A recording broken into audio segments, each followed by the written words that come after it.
Нэгээс нэгийн 18 бүгдээр хамтдаа уншицгаар өнөхөр гайхамшигтай бидний сайн мэддэг үг байна. Эхэнд үг байсан агаад үг нь бурхантай хамт байсан агаад үг нь бурхан байв тэрээр эхэнд бурхантай хамт байсан бүх юм түүгээр би болсон юмсаас түүнгээр би болсон юм гэж нэг ч үгүй. Түүнд ам байсан ба ам нь хүмүүний гэрэл байв. Гэрэл харанхуй гүйгүүлдэг агаад түүнийг харанхуй дийлдэг юм. Бурханаас илгээгдсэн Иохан гэгч хүн байжээ. Тэрээр мөнөөх гэрлийг гэрчлэхээр гэрчлэлийн төлөө ирсэн түүгээр дамжуулан бүгд итгэхийн тулд байлаа. Тэрээр өнөөх гэрэл байсангүй. Харин тэрхүү гэрлийг тухай гэрчлэхээр иржээ. ертөнцид ирж хүм бүрийг гэрэлтүүлдэг жинхэнэ гэрэл байв. Тэрээр ертөнцид байсан ба ертөнцийн түүгээр буй болсон агаад ертөнц түүнийг эс танив. Тэр өөрийнхэндөө ирсэн боловч өөрийнх нь түүнийг эс хүлээн авчээ. Харин өөрийг нь хүлээн авсан болгонд өөрийнх нь нэрнд итгэгчдэд тэрээр бурхны хүүхэд болох эрхийг өглөө. Тэд цусаар биш, махбодын хүслээрч биш, хүний хүслээрч биш, харин бурхнаар төржээ. Үг махбод болж бидний дунд оршин бид түүний алдар сууг үзсэн. Энэ нь эцгээс цор ганц төрөгчийн алдар бөгөөд нэгүсэл ба үннээр дүүрэн юм. Иохан түүний тухай гэрчлэн хашгирч миний араас ирэх чинь миний өмнөх болсон учир нь тэр надаас урд оршин байсан гэж би түүний тухай хэлсэн юм гэлээ. Түүний дүүрнээс нь бид бүгдээрээ нэгүслийг хүлээн авсан. Учир нь хууль Мойсегоор өгөгдсөн бол нэгүслэл ба үнэн нь Есүс Христээр ирсэн билээ. Бурханыг хэн ч хизээж хараагүй. Харин эцгийн өвөрдөх цор ганц төрөгч болох бурхан түүнийг таниулсан. Аамен. Иохан номын 1:1-18 хүртэл бид нар уншлаа. Өнөөдөр бидний бурханы бидэнд өгсөн үг байна. 우리가 다 그의 충만한 대접받으니 은혜에 은혜라. 율법은 모세로 말미암아 주신 것이요 은혜와 진리는 예수 그리스도로 말미암아 온 것입니다. 본래 하나님을 본 사람이 없으되 아버지 품속에 있는 독생하신 하나님이 나타나셨느니라. 아멘.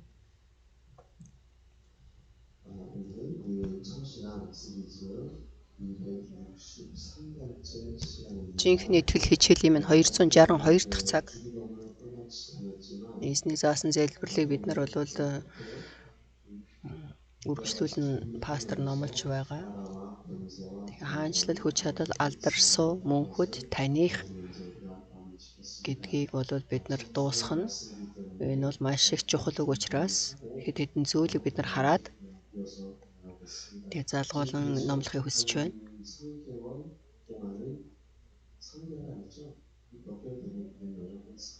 За 4 сар орчин болсон байна. Эзний заасан залбирал, цуурал, номлол нэлээд гүнзгий бол пастор номлож байна. За миний хувьд номлогчийн хувьд үргэлж нэг зүйл байдаг. За тэр бол нэлээд том зүйл. Христэд итгэдэг хүмүүсийг бол байнга дайрч байдаг нэг зүйл байна. Тэр бол хуурамч шүтэн, шашин. Энэ бол маш олон хэлбэр төрсөөр би та бүгдэд номлож байсан. Жинхэнэ итгэл хичээлээр дамжуулаад нэгдэнгүй би та нарт маш их тодорхой тайлбарлаж өгсөн. Бидний хувьд яагаад энэ хуурам шүтэн биш, бидний хувьд яагаад шашин биш вэ гэдэг талаар бол би үргэлж лүүлэн та бүгдэд бол урд нь номлосон жинхэнэ итгэл хичээлээр дамжуулаад. Гэхдээ ертөнц маш их сонирхолтой. Энэ хуурам шүтэн болон энэ зүйлүүдийг бол шашныг дагаж явдаг. Тэгэхээр энэ ёс суртахуун, ёс заншил гэдэг маань бүгд энэ шашин шүтлэгтэй холбоотой байдаг. Тэгэхээр бидний итгэлийн амьдрал гэж хэлэхэд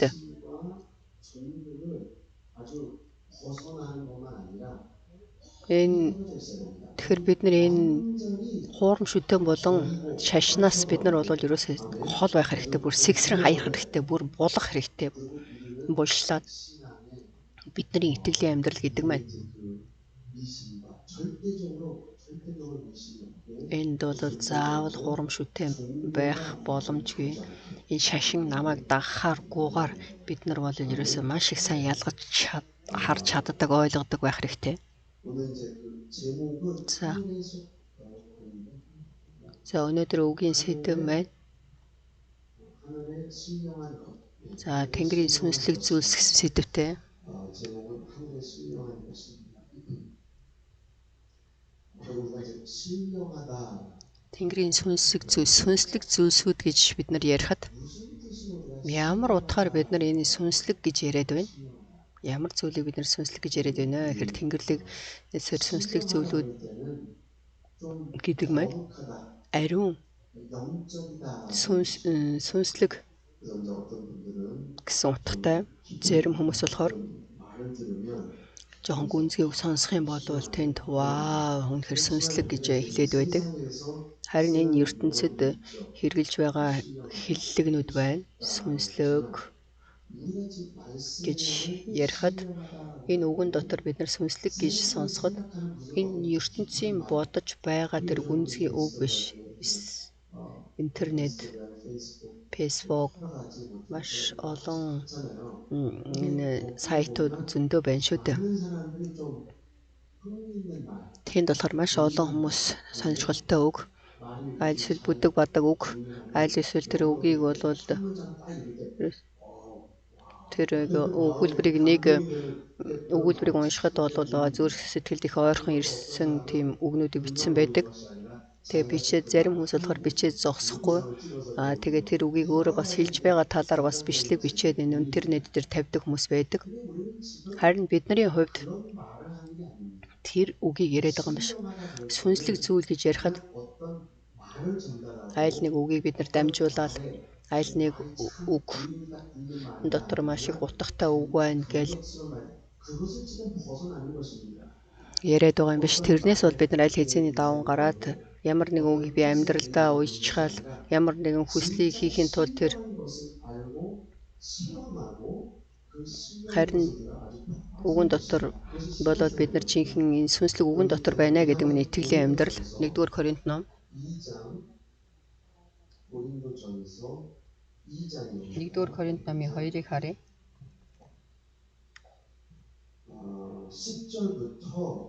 10-аас эхлээд 16 хүртэл бүгдээр уншия. Би бол та бүгдэд энэ үгийг маш их хэлсэн байгаа. 1-р Коринт 2-ын 10-аас 16 гэвч Бурхан үүнийг сүнсээр бидэнд илчилсэн. Учир нь сүнс бүх зүйлийг тэр байтугай Бурханы гүн юмсэгч гэсэн нягталдаг ажгүй хүний бодлыг дотор нь буюу сүнснээс өөр ямар хүн мэдэх вэ? Түүнчлэн Бурханыхыг Бурханы сүнснээс өөр хэн эс мэднэ? Бурхан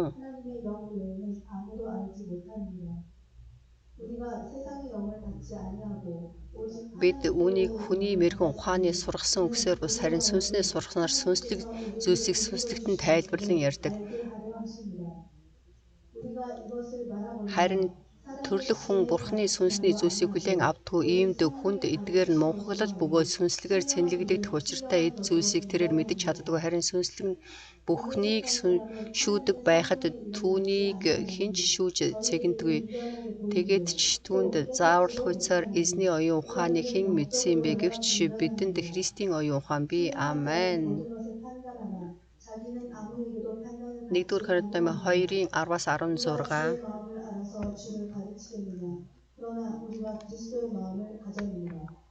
Амен.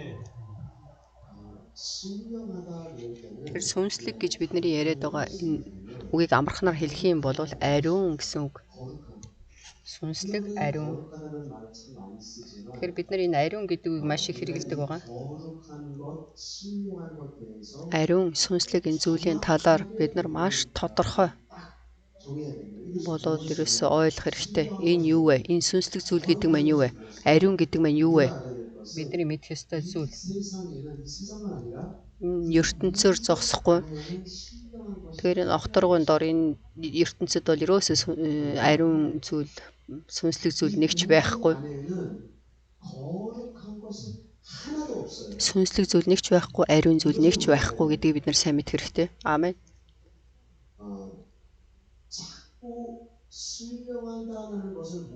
Тэгэхээр энэ сүнслэг зүйлүүдийг мэдэхгүй байгаа учраас ариун гэдгийг мэдэхгүй байгаа учраас энэ ертөнцөөс хайгаад байна. Ариун зүйл, сүнслэг зүйлүүдийг дахиад хэлэх юм болоод сүнслэг ариун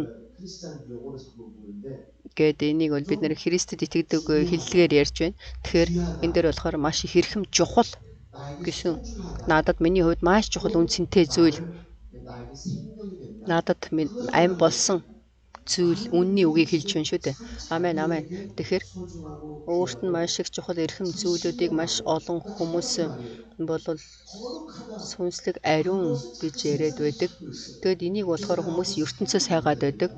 Хэн нэг хүнтэй уулзна, хэн нэг хүнтэй уулзах буюу миний хувьд бол ямар нэг эд хөрөнгө байж, ямар нэгэн материалын зүйлс байх, аль эсвэл цаг хэрэгтэй байх, аль эсвэл тэр хором нөхцөл байдал хэрэгтэй байх бөгөөд тэр хоронд би тэр эрхэм чухал зүйлээ хайх жишээтэй. Харин бидний хувьд бол энэ харамсалтай сүнслэг зүйлч биш, ариун зүйлч биш. Энэ бол Христэд итгэдэг хүн, Христэд итгэдэг хүмүүсийн хувьд итгэлийн амьдралаар бид нар амьдрахдаа энэ бол заавал бид нар бол ерөөсөө маш сайн тодорхой ойлгон ялган итгэлийн амьдралаар амьдрах хэрэгтэй. Хэрвээ бид нар энийг ялгаж чадахгүй байх юм бол бидний итгэлийн амьдрал дотор үргэлж холион бантан болно. Тэгэхээр бидний итгэлийн амьдрал гэдэг маань маш их амархан.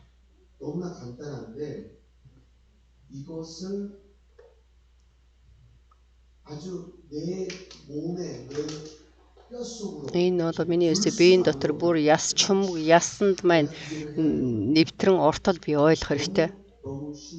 Энэ бол маш амархан итгэлийн амьдрал гэдэг маань. Ясанд маань чөмгөнд маань нэвтрэн ортол бид нар ойлгох хэрэгтэй. Тэгэхээр итгэлийн амьдралаар амьдарч байгаа бид сүнслэг ариун гэдэг зүйл маань юу вэ? Хаана байна? Ариун гэдэг маань Тэнгэрт байна. Амен. Тэнгэр огторгой гэдэг маань бас хоорондоо хуваагдана. За энэ огторгой тэр зааг гэж байдаг. Тэгэхээр энэ огторгой болон заагийн дунд бол заагсан тийм зааг байдаг. Тэгэхээр бид нар тэнгэр болон тэнгэрийн тэнгэрүүд энэ бол Бурхны хаанчлал. Тэнгэр, тэнгэрүүдийн тэнгэр, 3 тэнгэрийг ярьж байна. Тэгэхээр тэнгэр болон огторгой дахиад хэлэх юм бол дээр байгаа тэнгэр, доор байгаа тэнгэр.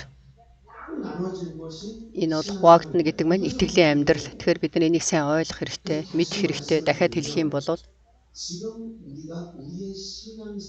бидний итгэлийн амьдрал дээр харьяалалтай хүмүүс үү, эсвэл доор харьяалалтай хүмүүс үү гэдгийг бол маш сайн ялгаж харах хэрэгтэй.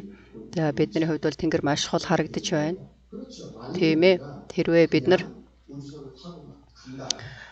огторгууд сансарт нисэхээр бид нар энэ биеэрээ бид нар энэ огторгуйг даваад тэнгэрт очихыг хүсэх юм бол бидний мах бод муудахгүй байх юм бол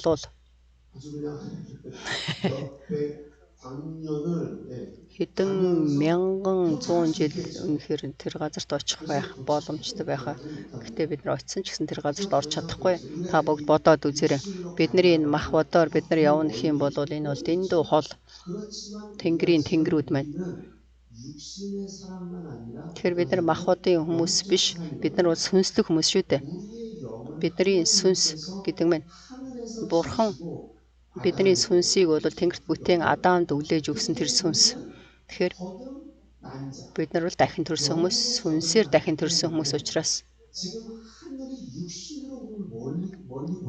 тэгэхээр бид нар энэ махбодын нүдээр тэнгэрийг харах юм бол хол, харин сүнсээр харах юм бол тэр тэнгэрийн тэнгэрүүд хол биш ээ. Амен. Тэгэхээр Есүс хэлэхдээ Бурхны хаанчлал та нарын ирчээд байна гэж хэлсэн. Бид нар энэ ертөнцөөр амьдарч байгаа ч гэсэн бид нар ямар нүдээр бид нар итгэлийн амьдралаар харж байна гэхээр махбодын энэ 5 эрхтнээр харж мэдрэх юм бол 1 2 3 гэсэн тэгэл газар гэж байна, газрын доор гэж байна, газрын дээр гэж байна, огторгуй гэж байна, тэрний дээр тэнгэр гэж байна. Энэ дэлхийг нэгээс гараад сансар огторгуй тэнгэрийн тэнгэрүүд маш их хол явах хэрэгтэй.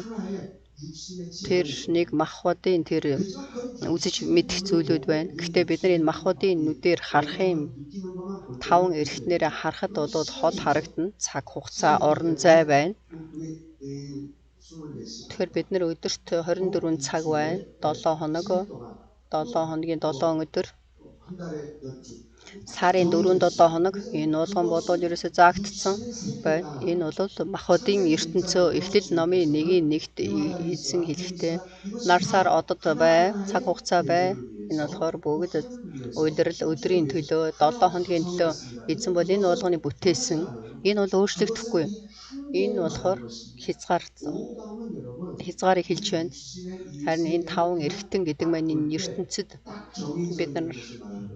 ертөнцид байгаа биднэрт бол ерөөсөө л бүх зүйлийг тодорхой хэлж өгч байна шүү дээ. Тэгэхээр бидний хувьд бол зөвхөн махбодоор энэ ертөнцид амьдраад байгаа хүмүүс биш. Бурхан бидэнд өөрийнхөө сүнсийг өгсөн. Энэ сүнс гэдэг маань Бурхантай энэ сүнсээрээ бид нар уулзаж, Бурхантай нөхөрлөж, Бурхантай уулзаж, Бурханыг биерээ тэр сүнсээрээ үзэж мэдэн, Бурханы гайхамшигтай зүйлүүдийг бид нар хүлээн авна. Амен. Тийм болохоор сүнсээр харахтаа гэж хэлэхэд зарим хүмүүс ингэж хардаг. Зүгээр л төсөөлөн бодоход гэж бодоод байдаг. Үгүй тийм биш. Бид нар бол энэ сүнсээр харна гэхээр жинхэнэ бодиттой сүнслэг зүйлүүдийг хэлж байна.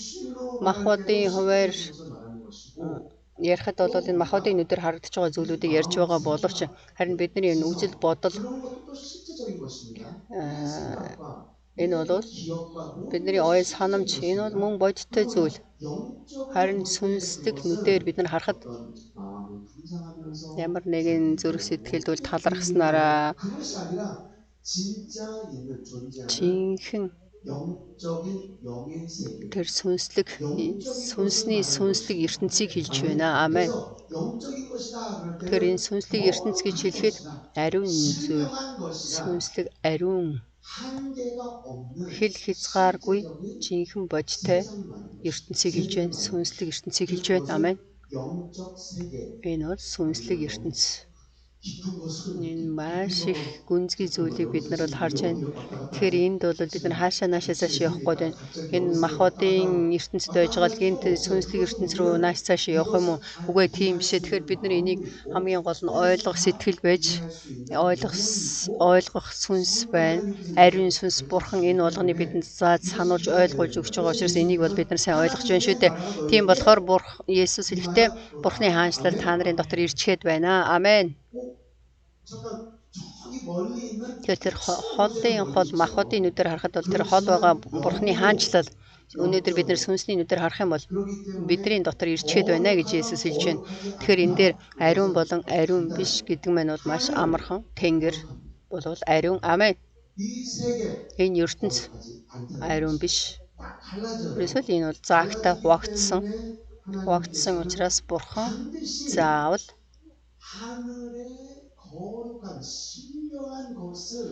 Тэнгэрийн тэр ариун сүнслэг зүйлүүдийг хүлээн авч сүнслэг зүйлүүдийг биднийг үзэж мэдээ гэж хэлсэн болохоос биш дараа нь сүлд хий үйлд найд гэж бол хэлж байгаа юм биш. Харин тэр бүхэл зүйлүүд сүнслэг зүйлүүд над дээр өнөөдөр байж би дахин төрсөн гэдэг энэ маань юу гэсэн үг вэ гэхээр Есүсийн тэр мөнхийн бахыг бид нар тэр мөнхийн цусыг бид нар уусан Есүс Христийн тэр үнэн тэр ам бидний дотор байгаа шүү дээ. Амен. Тийм болохоор би бол Бурханы хүүхэд. Амен. Би Бурханы хүүхэд гэдэг маань жинхэнэ бодитоор би Бурханы хүүхдээ. Амен. Тэг Бурханы хүүхэдтэй байгаа зогсохгүй. Миний сүнс бол энд байна. Миний сүнсний энэ аяг гэдэг маань энэ махбод шүү дээ. Энэ махбод маань миний сүнсний аяг би. Тэгэхээр энэ сүнс гэдэг маань тэр өөрөө Бурханы хүүхэд болсон гэдгийг энд байсан ч гэсэн Тэнгэрийн иргэншилтэй болсон бид бүгд. Амен. Тэгэхээр энэ сүнслэг зүйлүүд дагаад хэлэхгүй. Миний сүнслэг бай. Миний сүнсээ ариун бай. Амен. Миний сүнсээ ариун бай. Амен.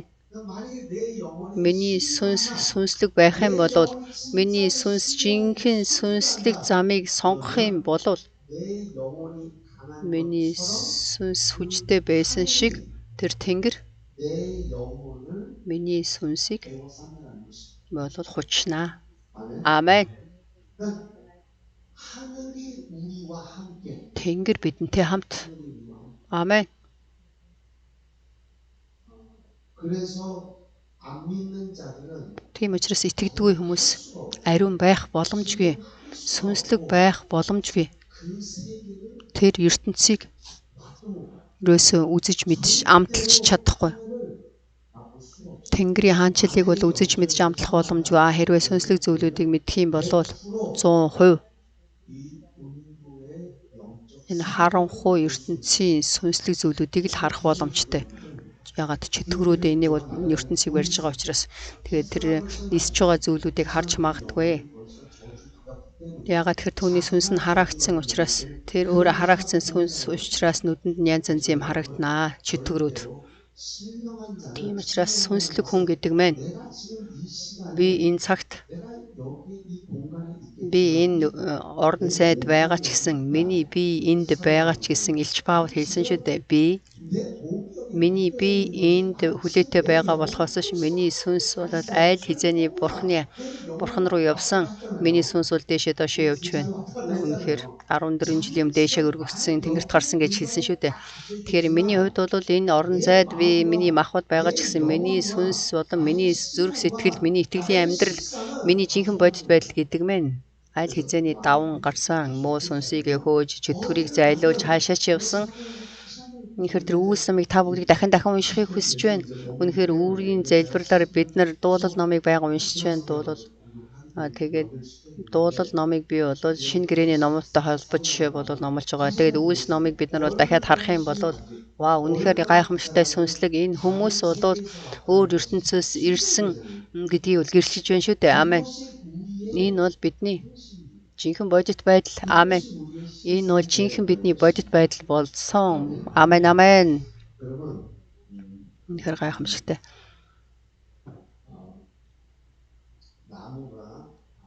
나무가 이제 보면 안 보이는 그 나무를 딱 볼 때 안 보이는 나무가 있습니다. За энэ модыг харахад харагдахгүй тэр модны нэг хэсэг байдаг. Тэр бол үндэс. 바로 위에 이제 그 За үндэснээс дээшээ гарч ирээд 그러면 орсон тэр модыг бол тайлахад бол хожоол үлдэнэ. За тэгээд би бол тэрийг хийж үзээгүй. 보이는 만큼 그대로 비추는 За тэгэхээр мод бол дээшээ хичнээн өндөр байна. Тэр хэмжээгээр тэр үндэс нь бол газар тийм гүн суулгагдсан байдаг юм байна. За энэ мод бол маш их том мод байна гэх юм бол үндэс нь бол их л том байх нь шүү. За миний хувьд бол Америкт байхдаа том моднуудыг харсан. Тэр модны маань орой нь бол ерөөсө харагдахгүй. 안에 다 이렇게 Тэгээд хүмүүс бол тэр модыг тойроход бол 15 хүн тойроод гараа алдлаа зогсоход бол тэр мод бол ямар том мод вэ? Тэр хэмжээ, тэр өндрийн хэмжээ шиг түүний тэр модны үндэс нь бол доошоо бас газар руу орсон байдаг юм байна. 그래서 뿌리를 보면 Тэгэхээр тэр модны үндэсийг харах юм бол 과정에 뿌리를 보게 мод ургаж явах явцдаа тэр мод бол хэр хэмжээгээр өндөр байна, доошгоо үндэс нь хэр их хэмжээгээр суулгагдсан байна гэдгийг мэн үндэс болон модны дээшээ ургасан хэсэг хоёр бол адилхан байдаг юм байна. Тэгэхээр итгэлийн амьдрал ч гэсэн яг үнтэй адилхан. Тэгэхээр бидний итгэлийн амьдрал гэдэг маань үндсэн суур бидний суур тэр үндсэн хэр хэмжээгээр үнэхээр гүнзгий суулгагдсан байна. Тэр хэмжээгээр бид нар дээш өснө. Тэгэхээр бидний өсөлт итгэлийн өсөлт болон итгэлээрээ бид нар энэ зүйлүүдийг үзэж байна шүү дээ. Тэгэхээр бид нар энэ ертөнцид үр жимс гарах биш ээ. 우리 지금 이 자리에는 Бид нар энэ газар дээр бид нар энэ болохоор хүндэтгэл мөрөглийн энэ газарт бид нар энэ үндсээ доош нь суулган тэр хэмжээгээрээ бид нар дээшээ өсөж тэр хэмжээгээрээ би итгэлээрээ өсөж тэр хэмжээгээрээ энэ сүнслэг зүйлүүдийг үзье гэсэн итгэлийн амьдралаар би бол нэггүй хийж үзнэ гэдэг маань энэ хүндэтгэл мөргөл залбирлыг хэлж байна. Тэгэхээр бид нар Бурхны өмнө хүндэтгэл мөргөл өргөхгүй залбирлыг өргөхгүй үгийг сонсохгүй уншихгүй байгаа тэр хүмүүсийн итгэлийн амьдралыг харах юм бол хэр хэмжээгээр өссөн байна вэ гэдгийг бол тэр өөрөө ч мэднэ. Яагаад тэр биеэр үдсэн мэдсэн сүнслэг зүйлүүд байдгүй. Сурсан зүйлүүд их байдаг, мэдлэг нь их байдаг. Харин жинхэнэ сүнслэг зүйлүүдийг бол сураагүй. Сүнслэг тэр үндсээ суулгаж мэдэхгүй. Тэр сүнслэг анхны тэр үе шат байхгүй байгаа учраас тэр ерөөсөө хичнээн ч дээш гарах боломж хичнээн хэн удирдсан ч гэсэн боломжгүй. Тэгэхээр хувь хүн болгоны итгэлийн энэ бол арга барилаа. Би үндсээ хэр хэмжээгээр суулгасан байна. Би хэр хэмжээгээр Үнэхээр энэ үнцээ суулгасан түүнээс шалтгаалаад бид нар итгэлийн амьдрал мод шиг дэше өсөн болоод урах нь байна шүү дээ. Амен, амен. Тэгэхээр энэ бол байгалийн илчлэлт. Тэгэхээр бидний хувьд Тэнгэр болон энэ бол газар Тэнгэрээс Тэнгэрчгээ таны хүсэл Тэнгэрчгээ энэ газар дээр биелэгдэх болтугай. Амен, амен. Бурхан Тэнгэрт Тэнгэрийн тэр жинхэнэ бодиттой зүйлсүүдийг бидний амьдрал дээр бодлоод буулгаж өгөхийг тэр чихээр нь буулгаж ирэхийг хүсэж байна шүү дээ. Амен, амен. Есүс миний хийж байгаа зүйлсийг та нар хийн. Энэ ямар агуу үнэхээр гайхамшигтай амлалт вэ. Миний хийж байгаа зүйлийг та нар хийн. Инээс ч илүү агуу зүйлүүдийг хийнэ гэж хэлсэн шүү дээ. Амен. За тэгэхээр энэ ертөнцид бид нар бол 35-аас дээш насаар Есүсээс илүү наслан шүү дээ. Тэрнээс ч илүү хийн. Тэгэхээр тэрний тэр хэлж байгаа зүйл нь болохоор Тэнгэрчгээ энэ газар дээр биелэгдэх учраас Тэнгэрт бол илүү байна. Энэ газар цөөхөн байна гэж байгаа юм биш ээ. Харин тэр Тэнгэрт байгаа зүйлс энэ газар дээр тэр чигээрээ биелэгдэнэ. Бурхан болвол нэгэнгүй биднэрт бол асхан бялхам дүүргэж өгнө. Амен. Тийм болохоор бид нар миний сүнс бидний итгэлийн амьдралын бидний итгэлийн амьдрал дотор Тэнгэрийн хаанчлал байна уу? Хэрвээ бид нар ариун сүнсийг мэдэхгүйгээр аваагүйгээр тэгэхээр жинхэнэ итгэл хичээлийг 100 хүртэл сонсоогүй хүмүүсийн хувьд бол энэ өнөөдрийн номлол нэлээд хэцүү байж магадгүй. Харин итгэлийн амьдрал дотор маань энэ сүнслэг зүйлүүдийг бол бүгдийг нь бид нэр үзхийг хүсэж байна. За Колосай номыг харъя. Колосай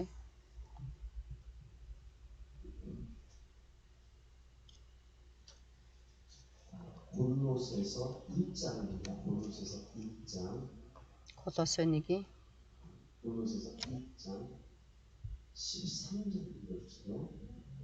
13-ыг бүгдээрээ харцгаая. Тэр биднийг харанхуй эрх мэдлээс авраад хайр түүгийнхээ хаанчлалд шилжүүлсэн юм. Амен. Энэ болсон уу болоогүй юу?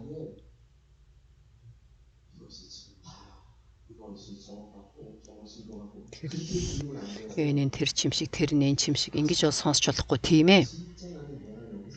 Жинхэнэ би энэ ертөнцийн дээр миний махбод амьдарч байгаа ч гэсэн миний сүнс хаана байна? 13 дээр тэр биднийг харанхуй эрх мэдлээс авраад хайрт хүүгийнхээ хаанчлалд шилжүүлсэн. Амен. Энэ бол жинхэнэ бодиттой учраас энэ итгэл бол бидний дотор байх хэрэгтэй. Тийм бол бидний итгэлийн амьдралд юу хүсэж байна? Юуг төрүүлж гуйх уу гэдгийг бол сайн ойлгоно. Бид нар баптизм гэдгийг бол та бүгд бодоод үзээрэй. Эзний дотор баптизм аавна гэдэг маань. За энэ удаа бол Оросын 3 итгэгчдэд баптизм хүртээсэн.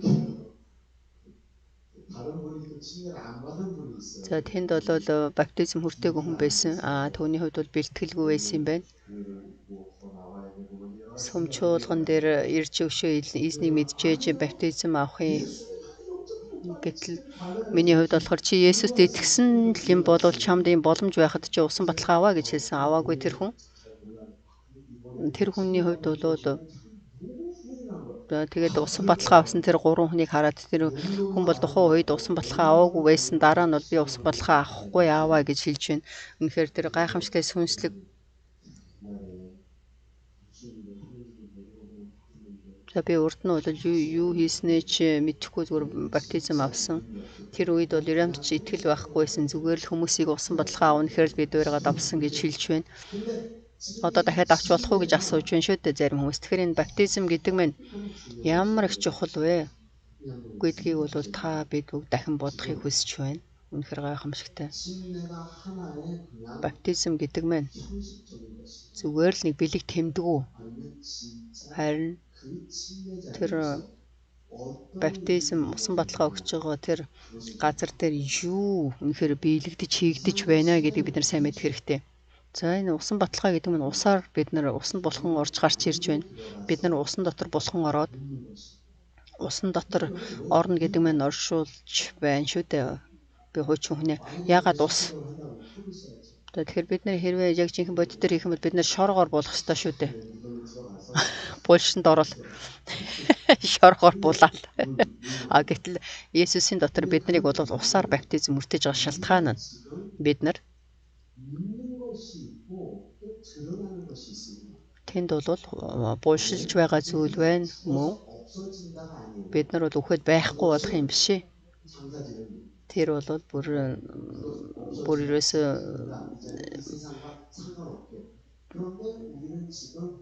энэ ертөнцтэй хамаагүй. Тэгэхээр бид нар усанд ороо гарч ирнэ гэхээр дахин усанд ороод усанд булхаа дахиж гарч ирж байгаа учраас энд бол маш их гүнзгий утга байна. Яагаад бид нар заавал усны дотор булхан ороод тэндээс дахиад заавал гарч ирэх ёстой юм бэ гэхээр тэр шалтгаан нь Эхлэл номоос эхлээд усны талаар бид нар сайн харж унших хэрэгтэй. Үгийг харах юм бол Бурхан ертөнцийг бүтээхдээ за тэнд бол хэлбэр дүрсгүй газар байсан.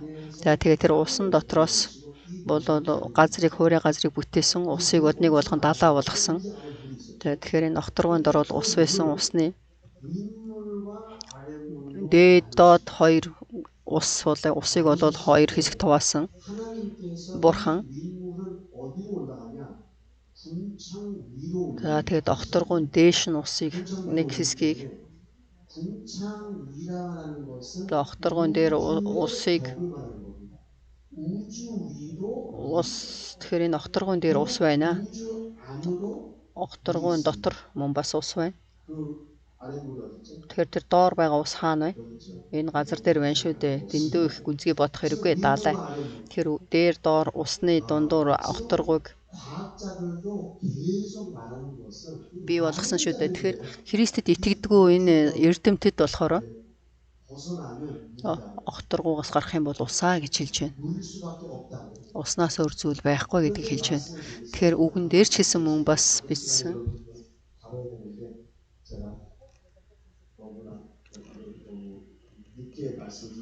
За Эхлэл номыг харъя.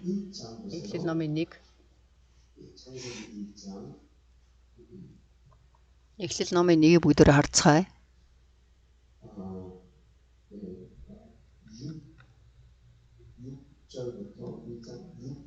Зурга 8 хүртэл уншия. Бурхан усны дундуур огторгүй байж ийхүү усыг уснаас салгах тугай гэж айлдав. Бурхан ингэж огторгүйг бий болгоод огторгүйн дээрх уснаас огторгүйн доорх усыг салгасан ч ёсоор бол Бурхан огторгүйг Тэнгэр гэж нэрлэж үдэш болж өглөө болсон 2 дахь өдөр. Амен. Эхлэл номын 1-ийн 6-аас 8 хүртэл уншлаа. Бурхан энийг усыг бол яаж салгаж байна гэхээр усны дундуур огторгүй байж гэж байна. За тэгээд энэ огторгүй гэдэг маань сансрыг хэлж байна. Усыг бол салгасан байна. За тэгээд огторгүйн дээр байгаа тэр ус. Огторгүйн гадна талд байгаа ус, огторгүйн дээрх уснаас огторгүйн доорх усыг салгасан. За тэр огторгүй байна, ус байна, тэрний дээр тэнгэр байна. За тэгээд тэр доор ус байна. Энэ газар дээрх усыг хэлж байна. Тэгэхээр ус байж ээж хүн амьдрал шүү дээ энэ газар дээр. Тэр Бурхан болов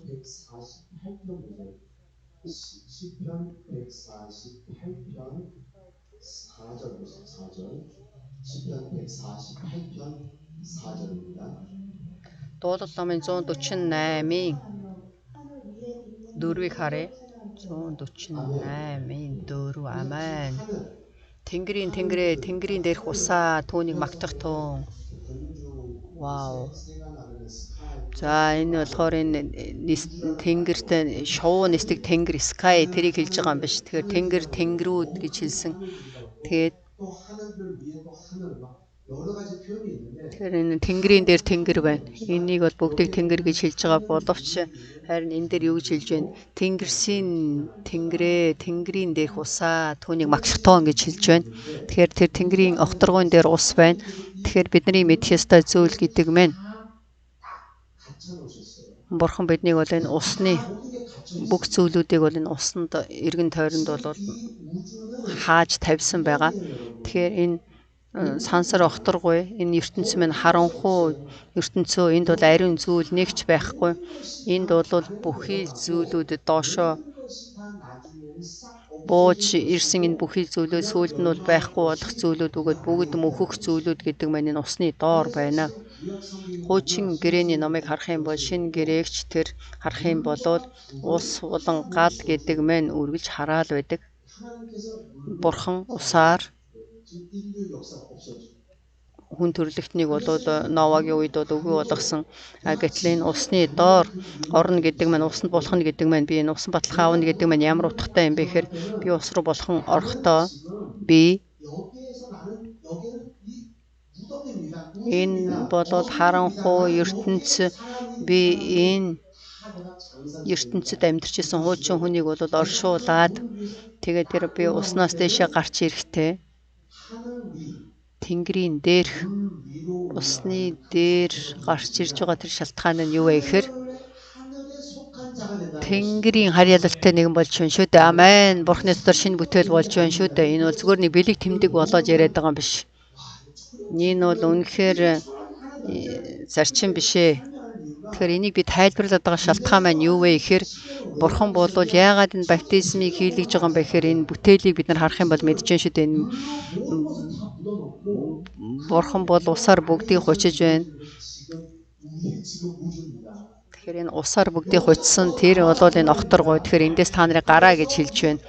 Тэгэхээр энэ харанхуй, энэ огторгуй, энэ ертөнцөөс биднийг бол аварсан эндээс гараад гэрлийн тэр хүү, хайрын хүүгийн тэр Бурхны хаанчлал руу биднийг бол шилжүүлж өгч байгаа тэр бол баптизма.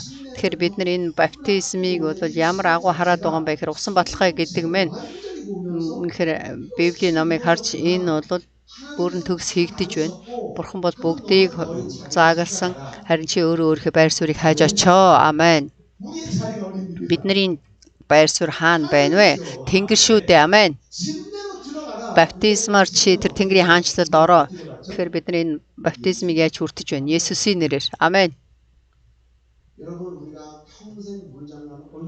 Тэгэхээр бид нар бол амьдралынхаа туршид үсээр усаар маш их тоглодог шүү дээ. Маш олон удаа усан дууд сэлдэг. За Америкт бол ерөөсөө байнга л усан сэлдэг тэр газрууд байдаг шүү дээ.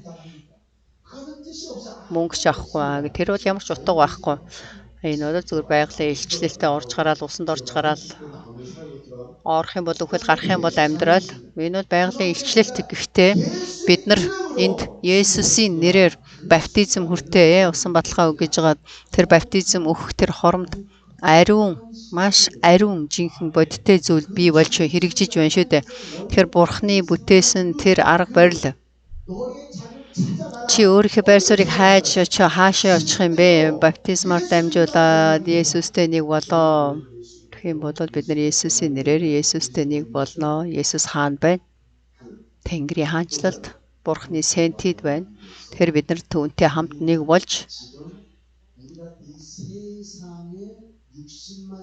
биднэрт бол энэ ертөнцид бидэнд энэ ертөнцид махбодын дотор байгаа ч гэсэн бидний сүнс бол мөнхийн тэр Тэнгэрийн улсад байна шүү дээ. Тэгэхээр бид нар Тэнгэрийн улсад байгаа зогсохгүй. Тэр Тэнгэр бидэнтэй хамт байж бид нар Тэнгэрийн доор байж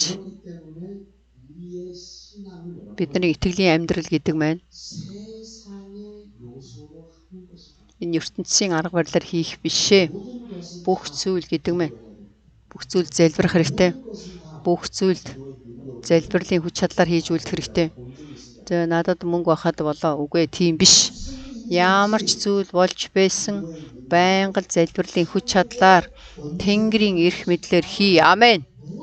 Бүх зүйл бүгд энэ ертөнц та нар энэ ертөнцид үнэхээр байхыг хүсэж байна.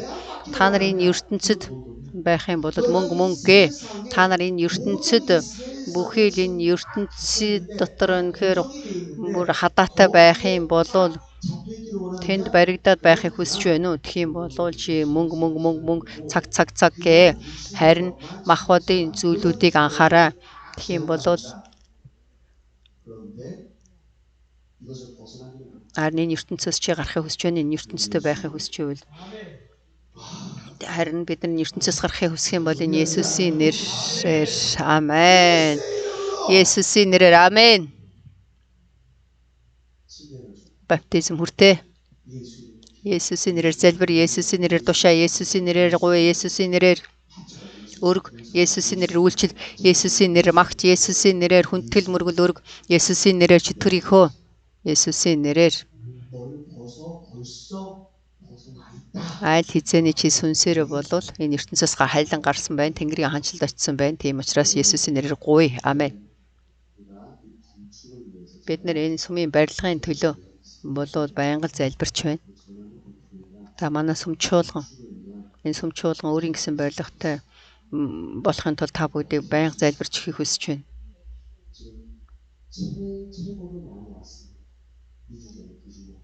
Хоёр 7 хоног өмнө 95 хүн ирсэн. 95 хүн хэр хэмжээгээр мөнгө байжээч бид нар энэ сүмийн барилгатай болох уу? Тэгэж эхлэх юм бол болохгүй. Бид нар юу ч хийж чадахгүй. Бид нар яаж энэ бүх зүйлийг хийж чадах вэ? Тэнгэрийн сүнслэг зүйлүүдээр хийх хэрэгтэй. Бид нар Бурхны зүрх сэтгэлээр, Тэнгэрийн зүрх сэтгэлээр, сүнслэг зүрх сэтгэлээр, ариун зүрх сэтгэлээр хийх хэрэгтэй. Амен. Одоо эхлэл. Биднэрт ариун зүрх сэтгэл байх хэрэгтэй. Бид нар ямар тохиолдолд хийх боломжтой? Энэ бол Бурхны хаанчлалын хуулийг дагах хэрэгтэй. Бид нар эмчлүүлэхдээ ч гэсэн бид нар ямар ч зүйлийг хийхдээ Есүсийн нэрээр үргэлж дадал зуршил болсон Есүсийн нэрээр бол энэ ертөнцийн зүйлүүдийг даван гарч ялах хэрэгтэй. Энэ бол бидний итгэлийн амьдрал гэдэг маань ертөнцөөс сайн сайхан идэж ууж амьдрахыг хэлээд байгаа юм биш ээ. Энэ итгэлийн амьдрал гэдэг маань Бурхны хаанчлал бидний амьдрал дээр ирсэн. Ирээд өшөө илүү ирж, өшөө илүү агуугаар хүч чадалтайгаар Бурхны хаанчлалыг бид нар бол хаанчлалаар амьдрна гэдэг нь энэ итгэлийн амьдрал. Амен. Энийг хийж үлдэхийг хүсэж байна. Бүхий л хүч чадал, бүхий л эрх мэдэл, бүхий л зүйлүүд маань Бурхны Тэнгэрийн бүхий л эрх мэдэл бидэнд байна шүү дээ. Энэгээр бид нар манай сүмчуулган босгохыг хүсэж байна. Манай сүмчуулган хязгаарч ертөнцийн аргаар ертөнцийн тэр хүслийг бүгдийг хаялж Христийн дотор манай сүмчуулган өсөж сэргэж Бурхны гайхамшигтай ажлуудыг хийнэ гэдэгт итгэж байна. Манай сүмчуулган дотор өгсөн хүн босож, сумгаа хүн босож, манай сүмчуулган дотор Бурхны гайхамшигтай хүч чадлууд өшөө илүү хийгдэхийг бид нар энийг үзэн мэдэж харах хэрэгтэй байна. Тэр шалтгаан нь бид нар Тэнгэрийн эрх мэдлийг бол авчирсан хүмүүс. Амен. Тийм учраас бид нар ялах хэрэгтэй. Амен. Энэ бол бидний амьдрал дотор хэрэгжихийг Есүсийн нэрээр өргөж байна. Хамт залбирцгаая. Бурхан эзэн минь танд талархъя. Энэ Тэнгэрийн хаанчлал, Бурхны хаанчлал бидний амьдрал дээр дүүрэн байж, бидний бодол, бидний зүрх сэтгэл, бидний бүхий л мэдрэл энэ ертөнцид байх биш. Бид нар энэ ертөнцөөс гарч, бид нар баптизмаар энэ ертөнцөөс аль хэзээ гарсан. Бид нар бол Тэнгэрийн харьяалалтай хүмүүс, Тэнгэрийн алдрыг хүлээн авсан хүмүүс болоход эзэм та туслаач. Ариун сүнсээр эзэм та удирдаач. Ариун сүнслэг зүйлүүдийг үзэж мэдсэн сүмчуулган итгэгч нар байхад туслаач. Талархъя. Эзэн Есүсийн нэрээр талархан залбирч байна. Амен. Тэнгэрт байгаа бидний эцэг минь таны нэр ариунаар дурсагдж, таны хаанчлал ирэх болтугай. Хүсэлтэн тэнгэрчгийн газар дээр биелэгдэх болтугай. Өдөр тутам юм далахыг энэ өдөр бидэндээ өгөөч. Бид өртөнгөдөө уучлсны адил бидний өрийг уучлаач. Биднийг сорилтонд бооруулаач. Бузар муугаас гэтлгээч. Учир нь хаанчлал, хүч чадал, алдарсуу мөнхөд таны. Аамен. Баярлалаа. Өнөхөр гайхамшигтай сүнслэг үг.